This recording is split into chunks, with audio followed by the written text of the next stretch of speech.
Fala pessoal, sou o Guilherme, sou especialista em negócios, faço parte da O2 Gestão Empresarial e a gente veio trazer mais um vídeo, mais uma metodologia para vocês, para estar compartilhando conhecimento. Então curte, se inscreve, compartilha o vídeo, marca o sininho aí e continue com a gente. Continuando nossa série de vídeos, dessa vez a gente vai ver margem de contribuição e ponto de equilíbrio, dois indicadores fundamentais para o seu negócio. Se você não viu a aula que está aparecendo aqui em cima, nossa primeira aula sobre formação de preço de venda, eu sugiro que veja essa aula primeiro, porque a margem de contribuição é uma continuação dessa aula. E depois a gente vai ver esse outro indicador que é o ponto de equilíbrio. Então se você ainda não assistiu a videoaula, assiste aí. Vamos lá. Margem de contribuição, ou MC. A margem de contribuição nada mais é que o valor que contribui para pagar os gastos fixos. Então ela é a receita bruta menos os gastos variáveis. Ou seja, a fórmula da margem de contribuição é MC igual a receita bruta menos os gastos variáveis. Então é assim que a gente apura a margem de contribuição. Por isso que eu disse que é necessário a gente dar uma olhada na primeira aula nossa. Mas vamos a um exemplo prático. Eu trouxe um exemplo aqui da empresa Bom Negócio. Trouxe 3 meses dela, um faturamento aqui de 35 mil no primeiro mês, 38 mil no segundo mês, 37 mil no terceiro mês. Um totalizador com os 3 meses, 110 mil e uma média de 36.758 por mês. Então a receita bruta dessa empresa, em média, fatura 36.758 por mês. O gasto variável, que é o gasto que inclui custo e despesa variável, chegou a 23.893 em média. A receita bruta menos o gasto variável nos dá o nosso índice, que é a margem de contribuição. Então sobrou 12.865. Lembra que a fórmula de MC é receita menos gasto variável? Então é isso que a gente fez aqui. 36 menos os 23, sobrou 12. O que isso quer dizer? Que 35% do nosso faturamento é o que contribui com o gasto fixo, que inclui despesa e custo fixo. Isso é um importante indicador para o seu negócio e que tem que ser muito bem acompanhado. Bom, continuando aqui, então depois da margem de contribuição entra o gasto fixo, que engloba despesa e custo fixo. Como ele é fixo, ele raramente oscila. Então ele é 8.500 no primeiro mês, 8.600 no segundo, 8.300 no terceiro mês. Totalizando 25.500, sendo 8.500 a média fixa. Os 12 menos os 8.500 nos fornece um lucro líquido. Então depois da margem de contribuição, que ela vem para contribuir com o fixo, após subtrair o fixo dela, a gente chega no lucro líquido ou no EBITDA, que ele seria de aproximadamente 12% em média, nesse exemplo aqui. Isso é a margem de contribuição. A margem de contribuição é um indicador muito importante para a gente conseguir chegar no ponto de equilíbrio, que é onde a gente vai querer chegar nessa videoaula. Vamos lá. Ponto de equilíbrio. Deveria ser a sua primeira meta. Para quem diz que não tem meta no negócio, o ponto de equilíbrio tinha que ser a primeira meta, porque ficar no azul é a primeira meta de todo empresário e todo empreendedor. E todo mundo sabe o quanto é importante a gente trabalhar no azul. Sendo assim, a gente entende que o ponto de equilíbrio é quando a empresa não fica nem no vermelho, nem no azul. Ela fica no equilíbrio, conseguindo honrar com seus compromissos. Mas você sabia que existe 3 tipos de ponto de equilíbrio? Existe o ponto de equilíbrio financeiro, contábil e o ponto de equilíbrio econômico. O financeiro, ele vai considerar o desencaixe, o que é mais cotidiano no negócio. Geralmente é o que os sistemas administrativos vão te fornecer com mais facilidade, principalmente nas empresas menores.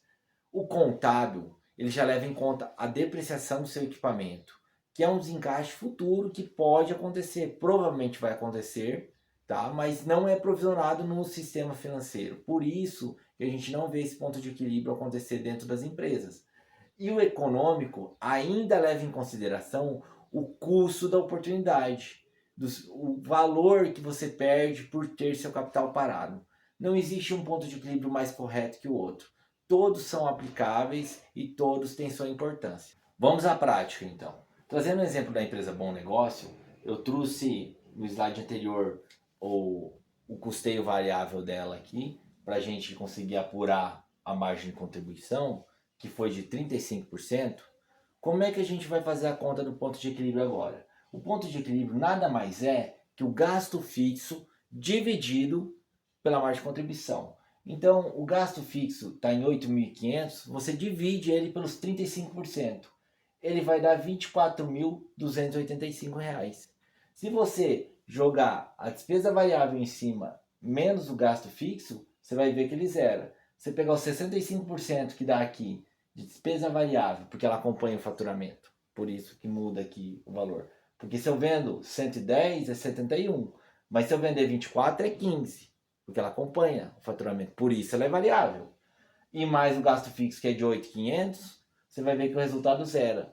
Então, se ela vender R$ 24.300, essa empresa empata financeiramente, levando em conta o ponto de equilíbrio financeiro. Na mesma empresa, se eu for trazer o ponto de equilíbrio contábil, vamos dizer que eu tenho uma depreciação média de R$ 1.000 do meu equipamento. Então, o meu equipamento todo mês perde isso de valor, porque está sendo usado, está desvalorizando, certo? Isso acontece com máquinas, equipamentos, veículos.